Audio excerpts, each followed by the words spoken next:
वहीं रायपुर में लोकसभा चुनाव की कवायद के बीच बीजेपी सांसद अनंत कुमार हेगड़े का बड़ा बयान सामने आया है। संविधान बदलने के लिए भाजपा को 400 सीटें चाहिए वाला बयान से हड़कंप मच गया है। हालांकि बीजेपी ने इसे अनंत कुमार हेगड़े की निजी राय बताते हुए पल्ला झाड़ लिया है। स्वराज एक्सप्रेस संवाददाता दिलीप साहू ने छत्तीसगढ़ के आम प्रबुद्ध लोगों से इस बयान को लेकर प्रतिक्रिया ली है। जानिए लोगों ने क्या कुछ कहा। लोकसभा चुनाव की कवायद के बीच बीजेपी सांसद अनंत कुमार हेगड़े का एक बड़ा बयान सामने आया है और उन्होंने कहा है कि संविधान बदलने के लिए बीजेपी को 400 से अधिक सीटें चाहिए। इस बयान के बाद सियासी गलियारा में हलचल मच गया है।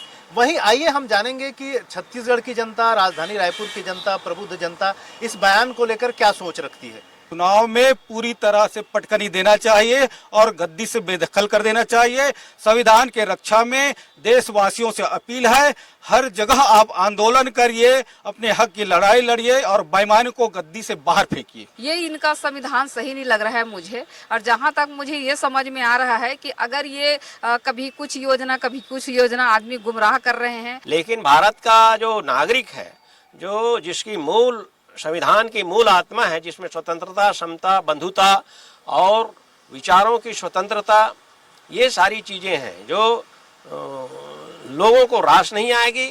और ऐसा कहना, एक बयान कि हम संविधान बदलेंगे, डॉक्टर आम्बेडकर का संविधान बदलेंगे, विश्व का सबसे बेहतरीन संविधान है और इसमें ये पूरा देश इसको स्वीकार करता है और उनकी मंशा पूरी नहीं होगी। जनता इसका जवाब आने वाले समय में देगी।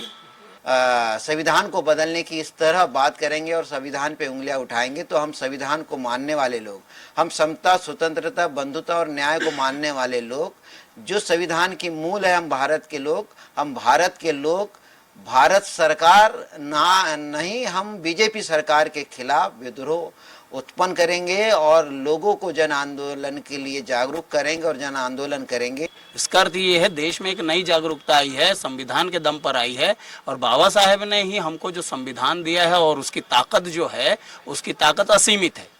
लोकतंत्र है, जनतंत्र है। जनता की अवहेलना करके आप संविधान नहीं बदल सकते किसी भी तरीके से, चाहे आपके कितने भी सांसद आ जाएं। मोदी पूरे मंत्रिमंडल नहीं, मोदी की पूरी पार्टी में, और इससे बहुत गलत संदेश गया है। और अब हम लोग विरोध कर नहीं रहे, संगठित हो गए और इस बीजेपी की मंशा को पूरा करेंगे, मंशा को पूरा नहीं होने देंगे। और इसमें केंद्र में मोदी जी चाहे ईवीएम का कितना भी जोर लगा ले, लेकिन इनकी इस बार फुल मेजोरिटी से सरकार हम नहीं देने देंगे।